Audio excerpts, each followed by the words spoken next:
Bonsoir, merci d'être avec nous. Bienvenue dans le 20h de France 2. Voici les titres de ce journal. Le bilan des victimes des inondations dans l'Aude s'est donc alourdi ce matin. Il est de 14 morts. La reconnaissance de l'état de catastrophe naturelle devrait concerner 126 communes de l'Aude. L'arrêté sera publié demain. C'est important pour les sinistrés qui ont tout perdu. Les dégâts devraient se chiffrer en dizaines de millions d'euros. Et puis l'activité économique doit être relancée rapidement. Les entreprises se retrouvent elles aussi démunies. Anne-Charlotte Inet, Marie Berthomé et notre bureau de Montpellier. On parle aujourd'hui de catastrophes prévisibles. On pointe les constructions trop proches des rivières. Mais en France, un quart de la population vit dans une zone inondable. C'est toute l'urbanisation historique qui est à revoir. Certaines villes ont cependant déjà pris des mesures pour limiter les risques, prévenir les débordements des cours d'eau. Yves Ginca, Véronique Gaglione et notre bureau de Marseille. Et puis, si vous voulez savoir quelle catastrophe naturelle menace votre commune, rendez-vous sur notre moteur de recherche franceinfo.fr. Le MEDEF a son idée pour réduire le nombre d'arrêts maladie. Son président, Geoffroy Roux de Bézieux, propose notamment de contrôler systématiquement les médecins qui en prescriraient trop.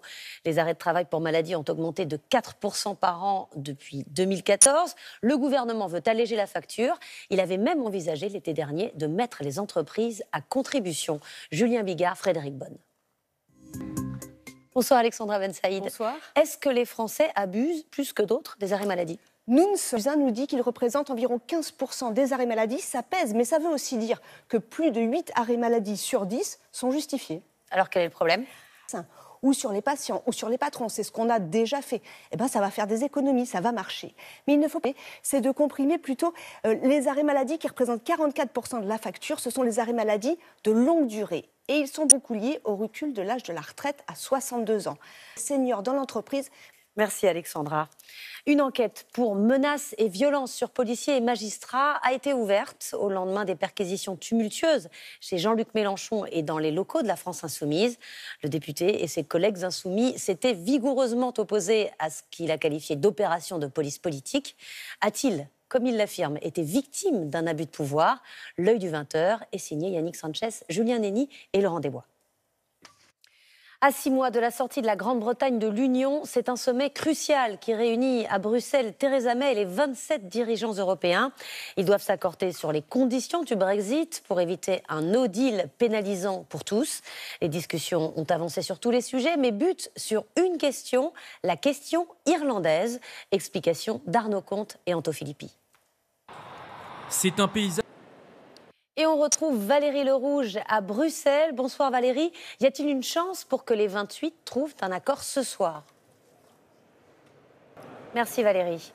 Une attaque meurtrière dans un collège de Crimée en Russie a fait au moins 19 morts, pour la plupart des adolescents, et une quarantaine de blessés.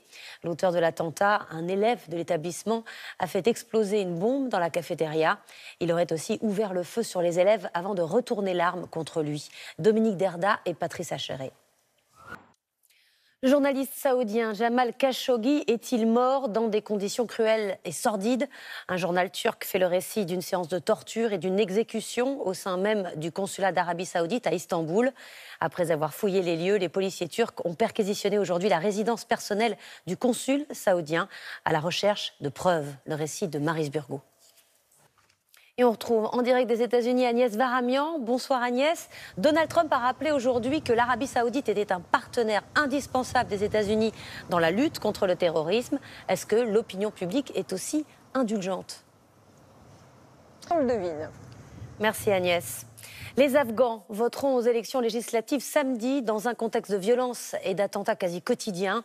L'Afghanistan est pourtant considéré comme un pays sûr par les Européens. On renvoie les migrants illégaux dans certaines zones. La France a ainsi expulsé 500 Afghans l'an dernier. Que deviennent-ils une fois rentrés ? Le reportage de Dorothée Oliéric et Florian Lemoyle. Retour en France au procès de l'assassinat de la milliardaire Hélène Pastor. Wojciech Janowski, son gendre, a été condamné à la prison à perpétuité. Son avocat, Maître Dupond-Moretti, avait créé la stupeur hier en reconnaissant la culpabilité de son client, alors que celui-ci n'avait cessé de nier les faits pendant le procès. Stéphanie Pérez, Clément Veil-Rénal et Noé Salem. Pascal Pavageau a démissionné de la tête de Force ouvrière pour éviter de se faire exclure. La direction du syndicat devait se réunir ce matin pour décider de son sort, après les révélations du Canard enchaîné sur un fichier dénigrant les dirigeants de FO, fichier créé par des proches de Pavageau. L'histoire secrète de sa chute est signée Sophie Brune et Gaël Andols. Ils sont situés tout près des grandes surfaces et vendent les mêmes produits 30% moins chers. Ce sont des magasins de déstockage, non pas de vêtements mais de produits alimentaires.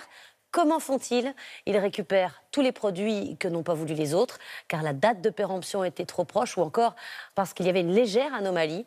L'enquête de Julien Bigard et Dominique Bonnet. Et c'est la fin de ce journal. Dans un instant, le journal météo d'Anaïs Baïdemire, suivi du feuilleton Un si grand soleil, puis la série Nina. Demain à 13h, Marie-Sophie Lacaro. Bonne soirée sur France 2. À demain.